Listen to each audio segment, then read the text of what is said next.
आज चाहिँ हामी बारीमा कोदो काट्न आएका छौँ। मेरी उनी कोदो काट्दै छिन्। आहा लजाइन् उनी लजाएकी छिन्।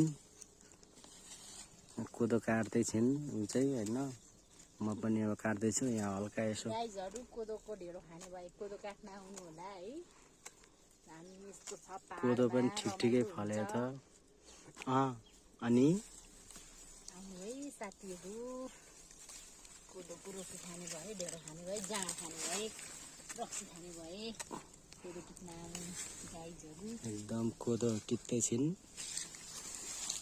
बुढा चाहिँ भिडियो गर्दै हुनुहुन्छ, म चाहिँ कोदो टिप्दै छु हैन। ए हो र काम गर्ने चाहिँ सिर्फ म मात्रै छु।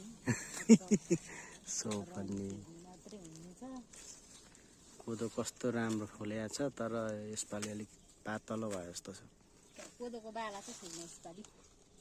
पोहोर चाहिँ ठुल्ठुलो फल्थ्यो फुलपरा, यसपालि चाहिँ बिस्तारै काट है।